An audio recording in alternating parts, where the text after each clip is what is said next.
네, 두 번째로 말씀드릴 내용은 철학적 정신의 태동입니다. 아까까지는 철학이 탄생하게 된 사람의 마음 밖의 상황, 상황적 설명을 주로 해드렸다면, 이제 해드릴 이야기는 그러한 상황에서 굳이 철학을 하게 되는, 그렇게 되려면 인간의 정신이 그 이전과는 좀 다른 형태여야 가능해진다는 것이죠.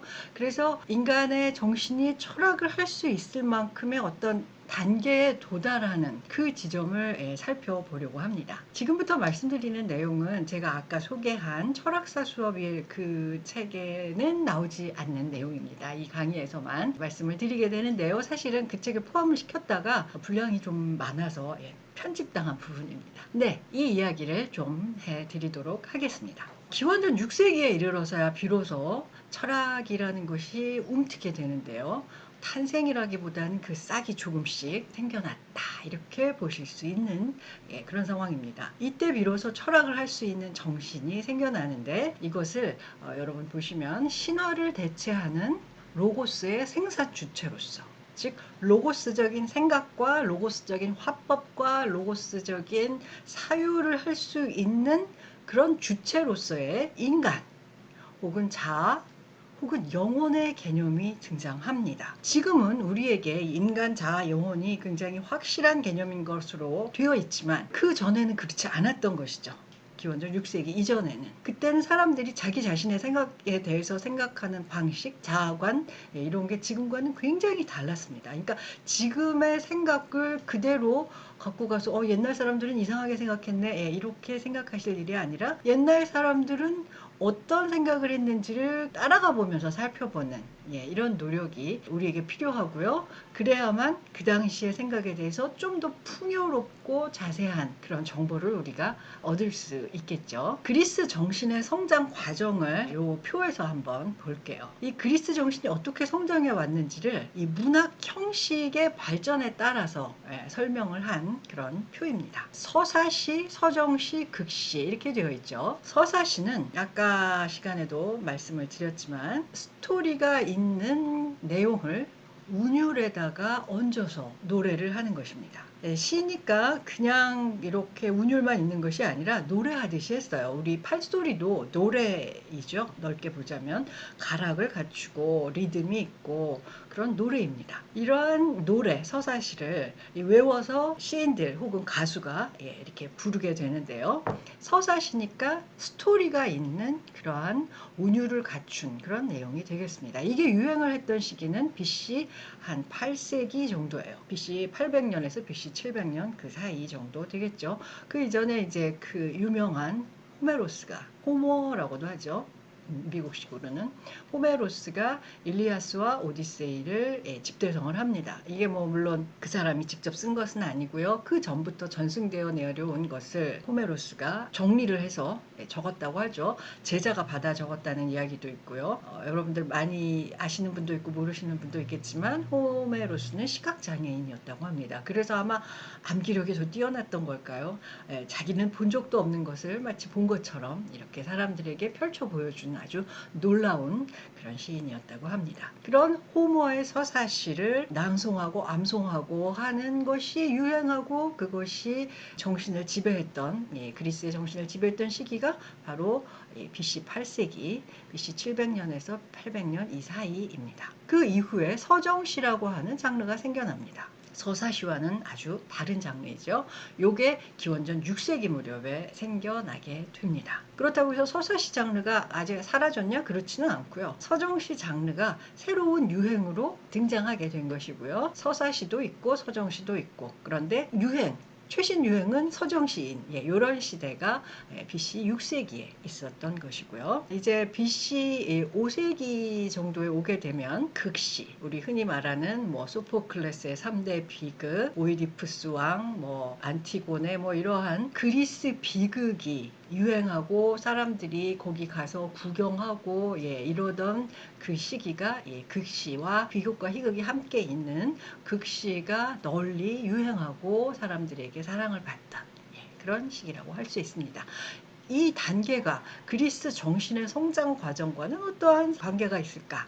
요거를 살펴보자는 것이죠. 서사시 때의 사람을 묘사하던 방식과 서정시에서 묘사하는 방식, 극시에서 묘사하는 방식이 전혀 다릅니다. 우리가 생각하는 철학의 탄생은 이 서정시가 유행하던 요 한가운데 요쯤에 생겨났다고 보시면 되겠습니다. 서사시의 시대 먼저 살펴볼까요? 아까 얘기했던 기원전 8세기, 7세기 이 이전 이야기입니다. 이때는 일단 몸에 대한 개념이 아주 불완전했어요. 그러니까 우리는 이렇게 정신과 육체를 갖춘 이것이 하나다 이렇게 생각을 하는데 그렇지 않았다고 합니다. 이거는 어떻게 알 수 있느냐? 호머의 서사시, 호메로스의 서사시, 그리스의 그 일리아드스와 오디세이를 살펴보면 거기에 나오는 사람에 대한 묘사가 지금과는 굉장히 달랐던 것을 알 수 있습니다.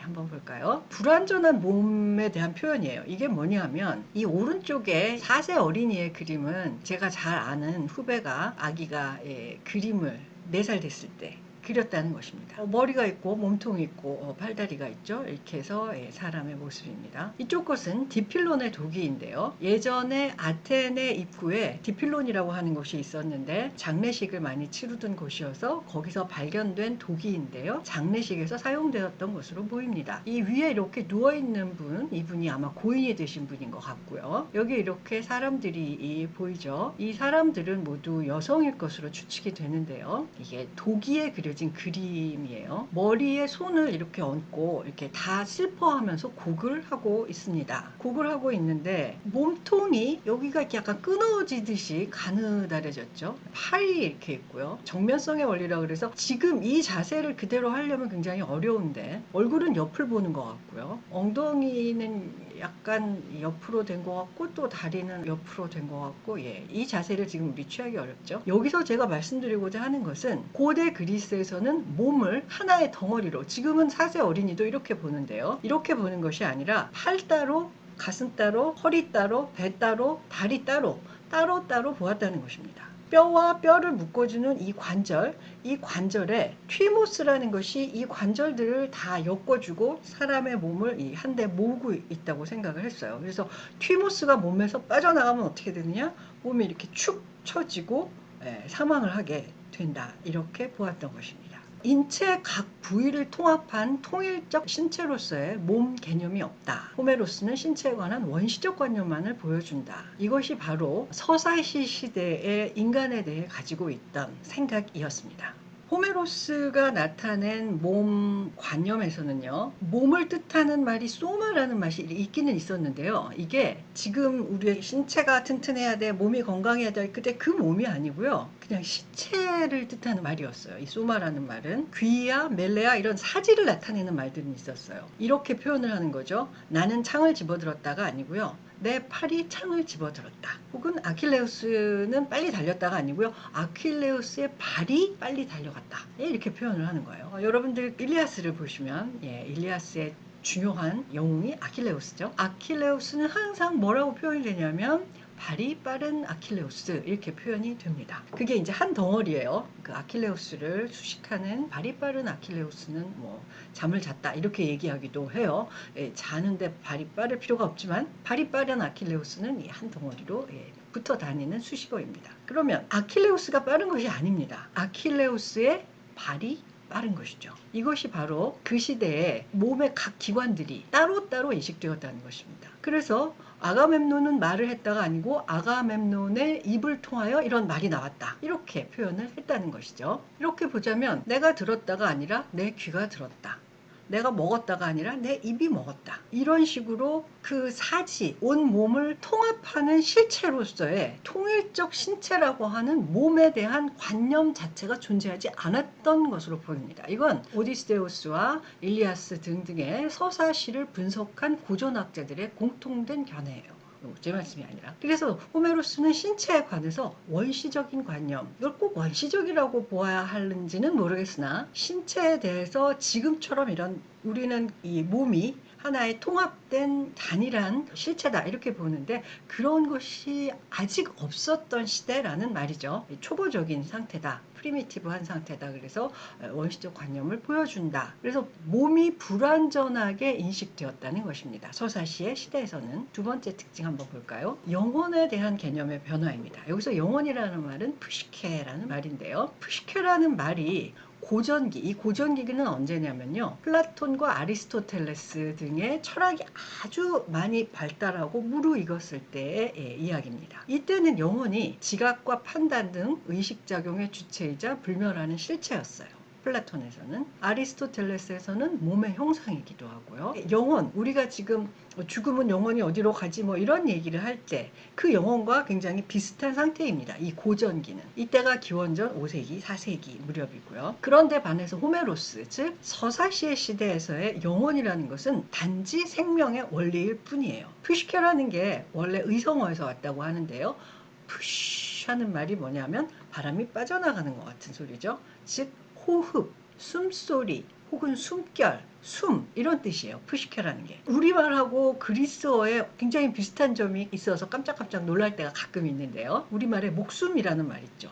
목숨 걸고 썼다. 나는 내 목숨 바쳐서 당신을 사랑한다. 이럴 때 목숨이죠. 이 목숨이라는 게 뭐냐 하면 목에 드나드는 숨이죠. 그 목숨이 끊어졌다라는 말은 그 숨이 이제 더 이상 드나들지 않게 되었다. 목을 드나드던 숨이.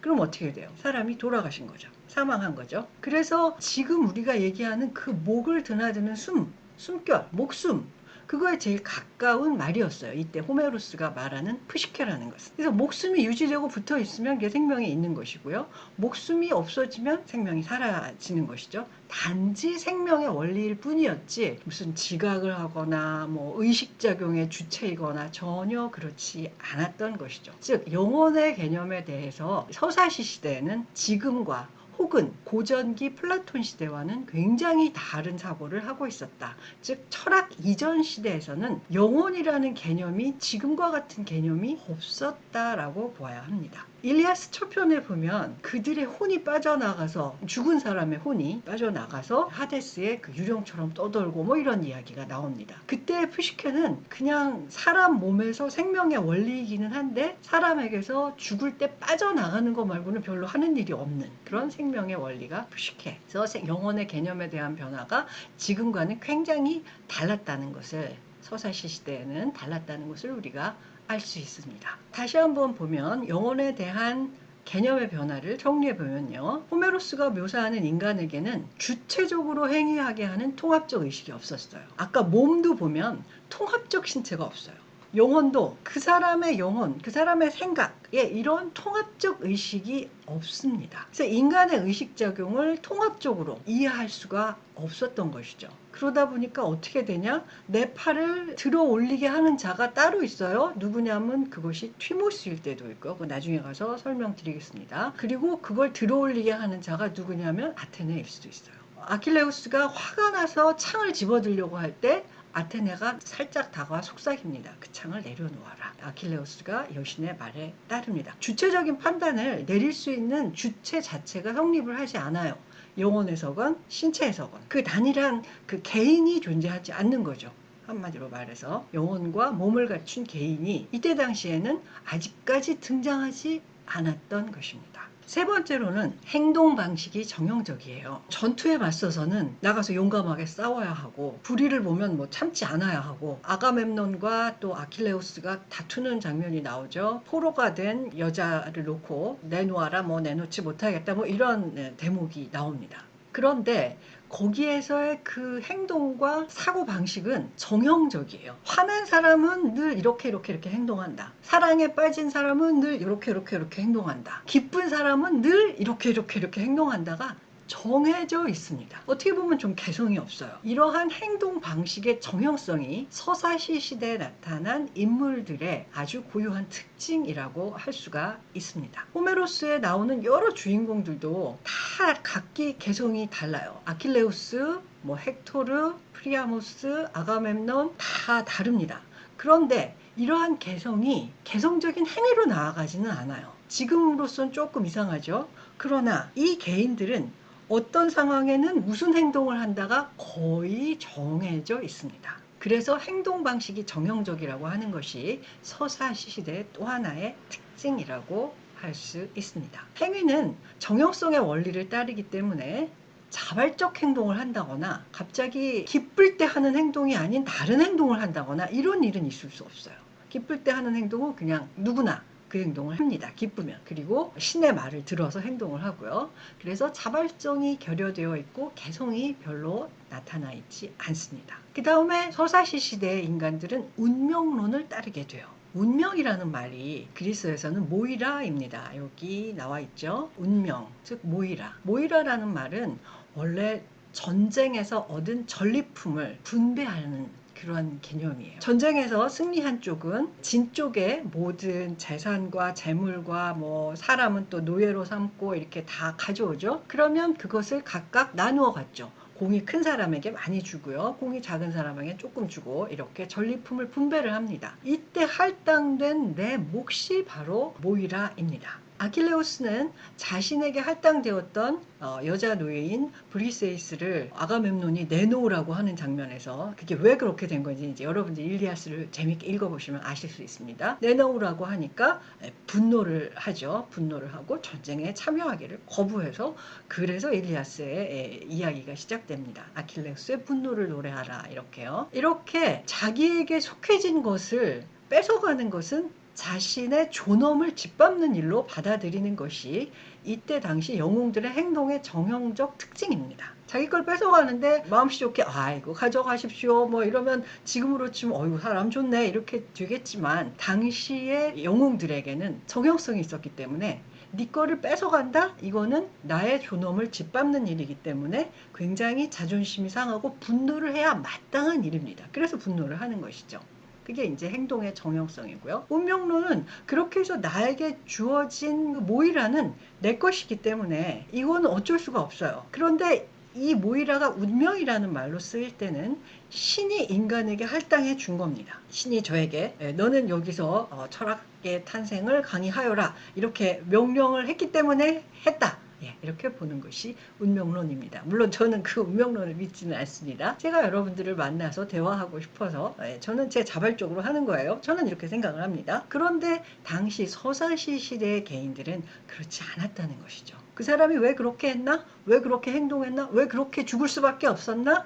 그것은 신이 할당해 준 운명이었다는 것입니다. 인간들이 막 그걸 피하고 막 하려고 노력을 해도 어쩔 수 없이 그렇게 되는 것이죠. 이런 거를 잘 보여주는 것이 이제 후대에 나오겠지만 오이디푸스가 아버지를 살해야 할 것이다 라는 시탁을 받고 그 아버지가 그 아들을 버리고 그 운명을 피해 보려고 하지만 결국에는 그 오이디푸스의 손에 죽음을 당하게 되는 이러한 운명은 피할 수가 없다는 것이 이 서사시 시대의 인간관의 특징이었던 것입니다. 인간이 운명을 정해주고 또 통합된 의식으로서의 개인이 존재하지 않고 이런 상황에서는 철학적 사유가 태동하기 무척 어렵고 거의 불가능한 것입니다. 그 이후에 서정시가 등장하게 되는데요. 이때 철학적 탄생의 실마리가 생겨나게 되는 것이죠. 서정시의 시대로 넘어왔습니다. 서정시의 시대의 대표적인 시인 한 분 소개해 드릴게요. 최초의 서정시인 아르킬로코스라는 사람입니다. 파로스 섬 출신인데요. 직업 군인이에요. 부수를 받고 전쟁에 참여를 하는데 시도 썼어요. 소년 시절에 아버지가 이 소 좀 장에 가서 팔아갖고 오너라 하고 심부름을 보냈어요. 근데 이제 소를 끌고 이 장으로 갑니다. 장으로 가는데 눈부시게 아름다운 여인들을 갑자기 맞닥뜨린 거예요. 그래갖고 아르킬로코스가 깜짝 놀라 서 있으니까 그 소를 나에게 팔렴 하고 여인들이 이야기를 합니다. 그래서 네 사세요. 그랬더니 갑자기 소와 여인들은 사라지고 없고 그 자리에 7현금 현이 7개 달린 리라라는 그 현악기, 기타보다는 좀 조그만 하프에 가까울까요? 네, 현이 7개 달린 리라라는 악기만 남아 있었던 겁니다. 그래서 그거를 들고 집에 돌아옵니다. 아버지, 이러저러한 일이 있어서 여인들이 소를 가져갔나 봐요. 근데 이게 남아 있더군요. 아버지가 좀 속이 터지셨겠죠? 네, 소를 팔아오라 그랬더니 돈이 꽤 됐을 텐데 어디서 이상한 악기만 하나 주워 갖고 옵니다. 아버지가 좀 화도 나고 속도 상해서 신탁을 물어보러 신전에 가서 물어봅니다.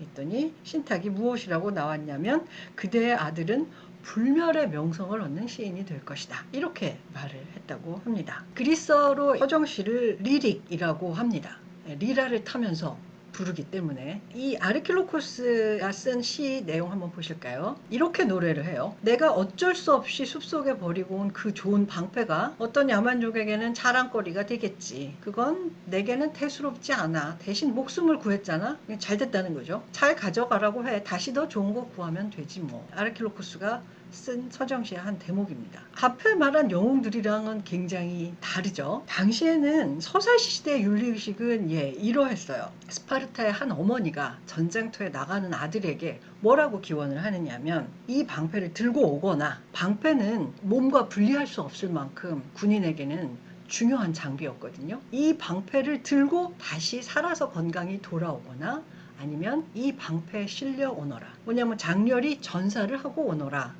그런 뜻이죠. 방패는 죽어서도 그 시신이 실릴 만큼 그에게 있어서 중요한 그런 무기입니다. 방패를 버리고 도주한다? 이거는 뭐 서사시 시대에서는 인간도 아닙니다. 인간도 아니고 아주 비겁한 일 중에 비겁한 일이죠. 사람으로서는 도저히 할 수 없는 그런 일이에요. 그런데 아르킬로코스는 뭐라고 얘기하냐? 숲속에 방패를 버리고 내가 도망을 쳤다. 아이 잘됐다. 목숨 구했잖아. 방패가 뭐가 중요해? 나중에 또 살지 뭐. 이렇게 얘기를 했다는 겁니다. 지금 우리에게 훨씬 더 공감이 가죠. 이것이 바로 개성의 출현이라고 하는, 내가 더 소중하다. 그 어떤 대의 명분이나 정형성이나 이런 것이 중요한 것이 아니라 급하면 방패 따위는 벗어 던지고 도망갈 수도 있는 이런 개인이 등장하는 것이 바로 서정시의 시대입니다. 하나 더 보실까요? 죽고 나면 명예는 잊히고 아무도 기억하지 않는다. 살아서 살아있음의 멋을 즐겨라. 죽음은 상실일 뿐이다. 자, 죽는다는 것이 하나도 명예롭지도 않고 그 죽는 거 별로 좋은 일도 아닙니다. 될 수 있으면 비겁하더라도 오래오래 사는 게 나는 더 좋아. 이게 바로 개성의 출현입니다. 물론 여기에 동의하지 않는 사람도 있겠죠. 나는 명예가 더 좋아. 명예가 더 좋은 사람도 있고, 비겁해도 오래 사는 게 더 좋은 사람도 있고, 정말로 각기 다른 사람들이 다른 사유 방식에서 다른 정형성을 버리고 개개의 삶을 영위했다.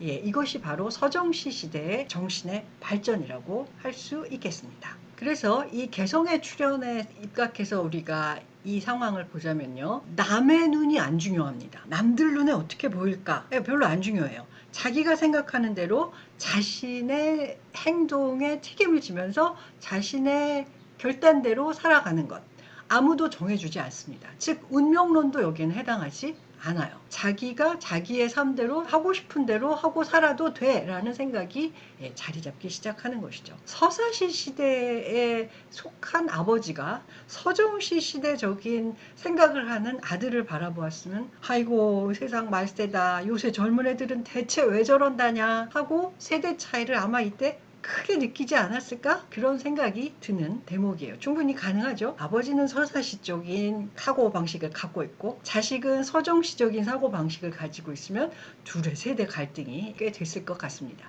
그런 식으로 세대가 거듭하면서 역사가 또 발전하고 정신이 발전해 가는 것이겠죠. 두 번째, 비신화적 체험의 출현입니다.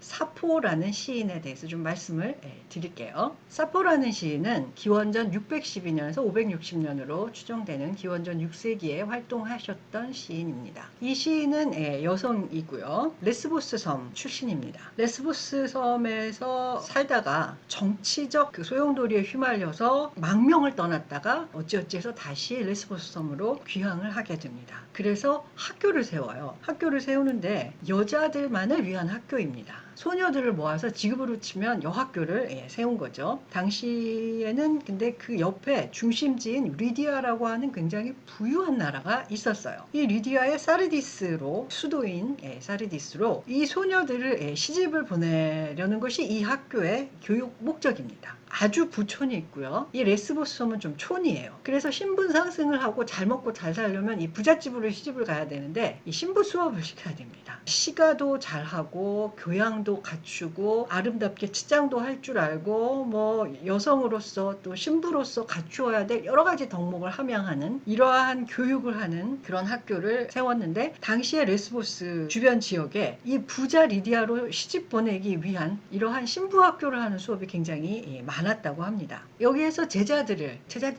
한 10살 이렇게 어린 제자들을 데려다가 한 17, 18때까지 참 민감하고 여리여리한 시기에 소녀들과 합숙하면서 교육을 시켰던 것이죠. 그래서 이 사람이 남긴 시들을 보면 제자들을 사랑하고 제자들을 이제 졸업해서 떠나보낼 때 애틋한 마음, 이런 것들이 많이 그려지고 있어요. 여러분들 혹시 교직 생활을 해보시거나 이런 분들이 있을지 모르겠는데, 선생님들 보통 한 학년 마치고 다음 학년으로 올라갈 때, 혹은 그보다 고등학교 3학년을 마치고 졸업시키고 나면 그렇게 한동안 마음이 허전하고 쓸쓸하시다고 해요. 그런 것을 사포도 아마 느꼈겠죠. 제자들을 졸업시키고 떠나보내면서요. 그 사랑을 절절히 노래한 것 중에 이 내용이 있습니다. 또다시 사지를 무력하게 하는 사랑, 고통스럽고 달콤한 사랑이 나를 쫓고 있다. 이렇게 노래를 합니다.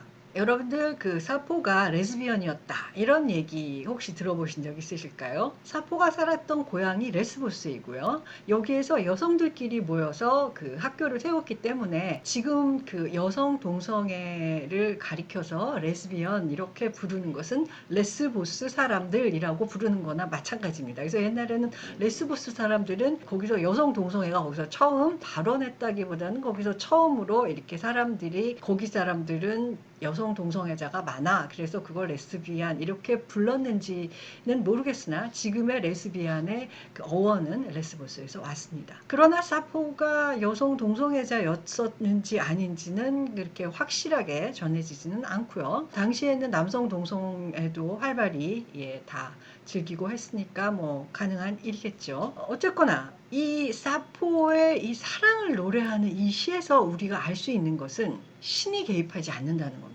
신화적 체험이 아니라 비신화적 체험이에요. 사랑이 떠난 자리에 남는 고통은 그 신이 준 게 아니에요. 신이 에로스나 아프로디테가 작용을 해서 사랑에 빠지게 만들 수는 있지만 그 떠나고 난 다음에 남는 고통은 그 인간 개인에게 남는 것인데요. 그것을 바로 사포는 노래하고 있습니다. 이 고통은 시적 세계와 무관하게 우리에게 남아 있어요. 그래서 이제까지 신화가 다루지 않은 신화의 외부에 존립하는 그런 어떤 마음 상태, 그런 체험, 경험 이런 것들이 서정시에서는 노래되고 있습니다. 이별의 아픔, 사랑의 기쁨, 이런 것들이요. 어떻게 보면 지금 서정시는 요즘 우리가 흔히 부르는 대중가요에 그 사랑이 얼마나 주제로 많이 나옵니까? 이별의 아픔, 떠나간 사람을 다시 돌아오라고 간절히 호소하는 내용, 또 사랑에 빠질 때의 즐거움, 내가 좋아하는 사람이 다른 사람을 좋아하는 질투, 이런 감정들이 우리가 다 노래하는 거죠. 이때 우리의 감정과 이 사포가 있었을 때 서정시의 감정이 별로 다르지 않습니다. 우리는 우리 감정이 신화가 개입해서 생긴 거라고 생각하지 않죠. 사포도 그렇게 생각하지 않았습니다. 그런데 그 이전의 서사시에서는 그렇게 생각을 했던 것이죠. 이처럼 비신화적 체험이 출현하고 개성이 출현했다는 것, 서정시 시대에 이것 두 가지가 아주 중요한 철학적 발전, 철학적 정신의 태동에 아주 중요한 요소가 됩니다. 서정시의 정신적 발전 두 가지로 한 번 더 요약해서 말씀을 드릴게요. 전통적인 규범, 사람은 모름지기 이래야 해, 화가 났을 때 사람은 이래야 해, 기쁠 때 사람은 이래야 해 라는 그런 모든 규범에서 벗어나서 가치 평가를 하고 행위 선택을 하는 기준이 누구냐? 나 개인으로서의 개성적 자아가 선택을 한다는 겁니다. 명예 별로 소용없어. 방패 던지고 도망가고 그걸 또 막 떠벌리면서 노래도 하고요. 개성적 자아가 생겨난 거죠. 두 번째로 사포의 시에서 보았듯이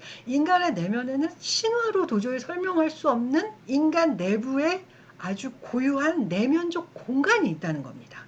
그 공간을 드러내서 노래하는 것이 바로 서정시였던 것이죠. 이런 서정시의 발전이 바로 개인의 성립을 가져오고 개인의 그 철학적 로고스적 영역의 주체가 되는 개인을 발견하게 해준 그런 사건이었던 것입니다. 서정시 시대 전체의 결론을 우리가 한번 이야기해 보자면요. 서사시 시대의 인간과는 좀 미숙하고 미숙하다는 것은 무슨 얘기냐면 온몸이 다 따로 논다는 얘기예요. 내 팔이 창을 집어들고 내 발이 빠르고 내 귀가 들으며 내 눈이 보는 온 몸이 이렇게 좀 통합되지 않았다는 뜻이고요. 숙명론의 지배하에 있어서 신이 시키는 대로 신이 정해준 대로 거기에 따라서 살 수밖에 없어요. 그런데 서정시 시대에 와서는 전통 권위에 맞섭니다. 이때를 상상해보면 부모 자식 간 세대 갈등이 치열했을 것 같습니다. 전통 권위에 맞서는 가치 결정의 기준으로 개인이 나옵니다. 정해진 게 없어요. 규범도 중요하지 않습니다. 자기 개인의 판단이 중요해지는 것이죠. 신적 개입에서 벗어난 내면적 공간을 가진 주체적 인간이 비로소 등장하게 되는 것입니다. 자기는 개성이 있고 누가 시킨 대로 하지 않고 내 생각과 판단대로 행위하고 생각한다. 이러한 자기 자신의 모습이 처음 등장하게 되는 것이 바로 서정시 시대의 인간관입니다. 이런 인간관이 있어서 비로소 철학적 사유, 즉 미토스에서 벗어나 로고스로 사유하게 되는 철학적 사유의 탄생이 가능해지는 것입니다. 이렇게 해서 기원전 6세기에 우리가 탈레스로 이야기하는 철학의 탄생이 시작이 됩니다. 그리스 정신의 성장 과정, 아까도 보여드렸던 화면인데 한 번 더 보시죠. 이 서사시 시대가 있었고요. 여기는 고전 시대입니다. 소크라테스, 아리스토텔레스, 플라톤 이런 분들이 활동했던 시기. 여기 서정시, 바로 이 부분에서 철학적 사유가 탄생되었다. 이렇게 정리할 수 있습니다. 서사시 시대를 거쳐서 서정시 시대에 개인이 확립되면서 철학이 탄생할 수 있었던 것이다. 네, 이렇게 말씀드립니다. 세 번째 이야기를 말씀드리겠습니다. 그리스 철학의 시대 구분입니다. 고대 그리스 철학은 대략 한 550년 정도까지 이어집니다. 이때는 기원전 6세기에 시작해서 로마가 지중해의 패권을 장악한 기원전 31년 정도까지입니다. 크게 세 시기로 구별을 할 수가 있는데요. 기원전 580년에서 450년대 정도까지를 소크라테스 이전의 철학, 그 다음에를 고전 시대, 그 다음을 헬레니즘 시대, 이 정도까지로 구별을 해서 설명을 해드리겠습니다. 제일 첫 번째 시기는요, 소크라테스 이전 철학입니다. 소크라테스 이전 시기라고 하는 것은 탈레스, 다음 시간에 다루게 될 텐데요. 자연 철학에서 제일 먼저 등장한 철학자입니다. 탈레스의 전성기가 언제냐면 기원전 580년 정도로 보는데요. 이때부터 페르시아 전쟁이 끝난 기원전 450년에 이르는 기간입니다. 페르시아 전쟁은 페르시아와 그리스가 맞붙어서 아테네가 큰 승리를 거머쥐게 되는 그런 전쟁이죠. 이때까지 활동한 철학자들을 소크라테스 이전 철학자, 프리소크라틱 혹은 독일어로는 푸어소크라티커 이렇게 이야기하는데요. 여기서 이전이라는 말은 소크라테스보다 이전에 존재했다는 뜻이기도 하지만 소크라테스가 생각하고 다루었던 문제와 전혀 다른 방식의 문제를 사유했다, 이런 의미가 있습니다. 사상적 특징이 소크라테스를 기점으로 해서 그 이전의 철학자와 그 이후의 철학자가 다릅니다. 그런데 아낙사고라스나 데모크리토스, 이런 사람은 소크라테스와 동시대 인물이기는 해요. 그렇지만 문제의식과 방법이 이전 세대에 더 가깝습니다. 소크라테스 이전 철학자들과. 그래서 역시 소크라테스 이전 철학자로 분류를 합니다. 그러니까 이건 시기적 구분만이 아니라 사유 형태와 문제의식에 있어서의 차이라고 보시면 되겠습니다. 소크라테스 이전 철학자들의 공통점은요, 관심사가 동일합니다. 뭐냐? 자연이에요. 이 자연이 어떻게 생겼을까? 왜 이렇게 생겼을까? 왜 이렇게 변화할까? 이게 공통 관심사입니다. 우주의 기원과 본성에 대해서 탐구를 했어요. 기원, 본성, 그리스어로는 아르케, 그리고 피시스 이렇게 이야기합니다. 기상현상, 천문현상의 원리 등 그런 문제를 탐구하고요. 그랬기 때문에 이들을 자연철학자 이렇게 부릅니다. 탐구하는 내용이 비슷하다 보니까 이들이 쓴 책의 제목이 다 일제히 거의 같아요. 자연의 본성에 관하여, 그리스어로는 페리피제우스라는 제목인데요. 안타깝게도 거의 전해지질 않습니다. 네, 섭섭하죠. 이 저작이 거의 다 소실되었는데 그럼 어떻게 알 수 있을까요? 그 사람들이 그 책을 썼다는 사실이 그 이후에 다른 책에 좀 나옵니다. 그래서 뭐라고 썼다고 합니다. 이렇게 나오는 것으로 통해서 그 후대의 인용 자료를 통해서 이들의 생각을 알게 됩니다. 근데 여러분 아시겠지만 인용은 조금씩 갖다가 하잖아요. 조금씩 갖다가 하다 보니까 글들이 다 토막글이에요. 그래서 짧은 조각글 형태로 전해져서 보통 단편이라고 부릅니다. 연구자들이 이 단편을 분석해서 우리들에게 알려주고 있고요.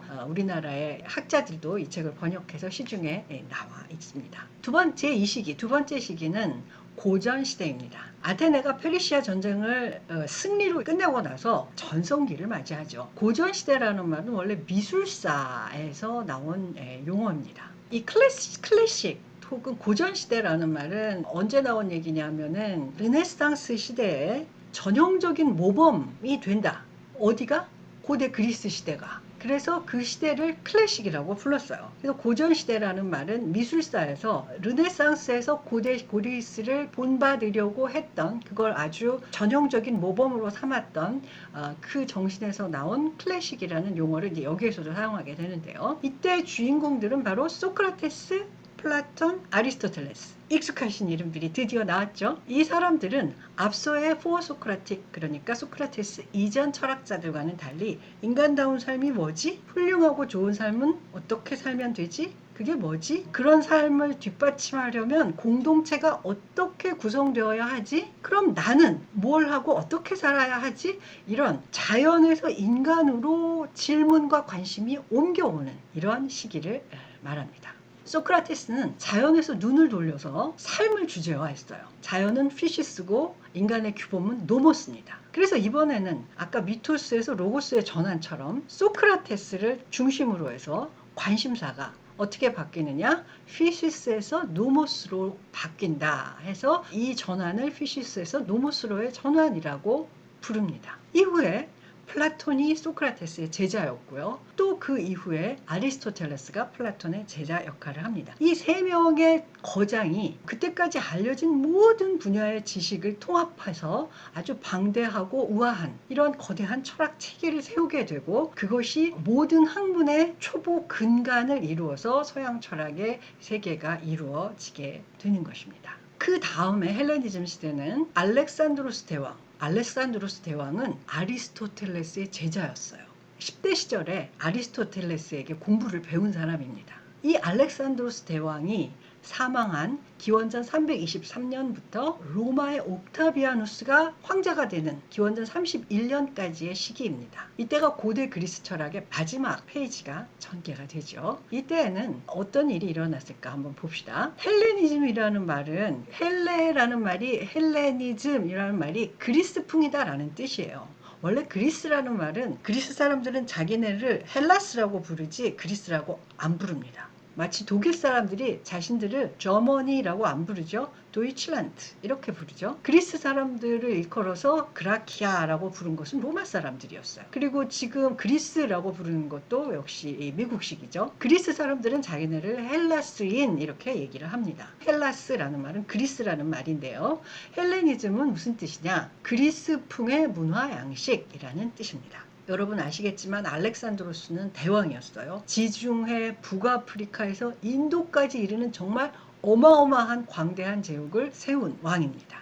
이 제국에서 그리스의 문화가 제국 각지로 전파가 되게 됩니다. 이때 그리스가 제일 문화적, 문명적으로는 앞선 나라였거든요. 그래서 제국의 영토가 된 이러한 여러 나라들의 토속적인 관습에 정복자가 가지고 온 그리스 문화가 더해집니다. 원래 있던 토속적인 관습에 정복자를 따라 흉내내는 그리스적 양식이 이렇게 융합되어서 생겨나는 것을 새로운 문화 양식으로 헬레니즘 양식이라고 합니다. 이것은 철학뿐만이 아니라 미술사에서도 공통적으로 보이는 현상입니다. 헬레니즘 시기 철학의 특징은 무엇이냐? 관심사가 축소됩니다. 정치적 자유를 잃어버렸고요. 폴리스가 다 소멸하고 사라져버렸어요. 거대한 제국의 통합, 흡수가 돼버린 것이죠. 정치적 자유 없습니다.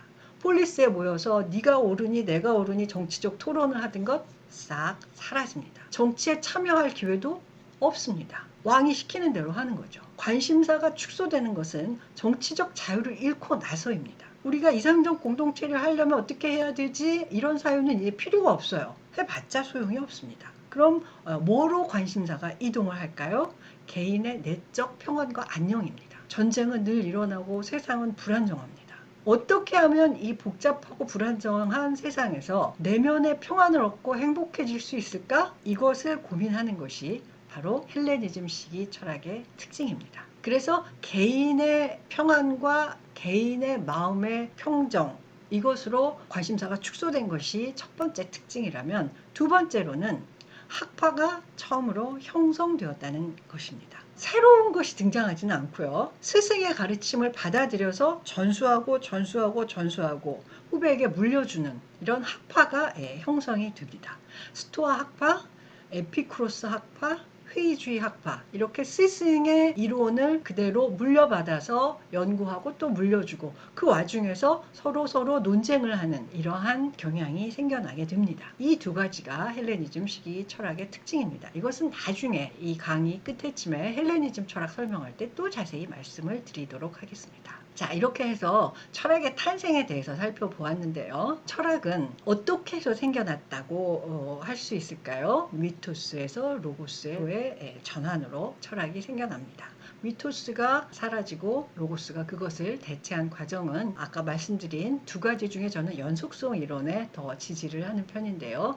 많은 학자들이 그런 관점에서 또 이야기를 전개하고 연구를 진행을 하고 있습니다. 그리고 철학적 정신의 태동, 서사시 시대가 끝나고 서정시 시대에 이르러서 비로소 개인들이 등장해서 철학적 사유의 바탕이 되는 정신이 탄생했다는 것 하고요. 그 다음에 세 번째로는 철학적 시기 구분, 소크라테스 이전 시기, 그리고 고전 시대, 그리고 헬레니즘 시기, 이렇게 세 가지 부분으로 해서 고대 그리스 철학이 나누어져 있다, 이런 말씀을 드립니다. 다음 시간에는 최초의 철학은 과연 어떻게 시작되었을까, 그 얘기로 직접 여러분들과 함께 떠나보겠습니다.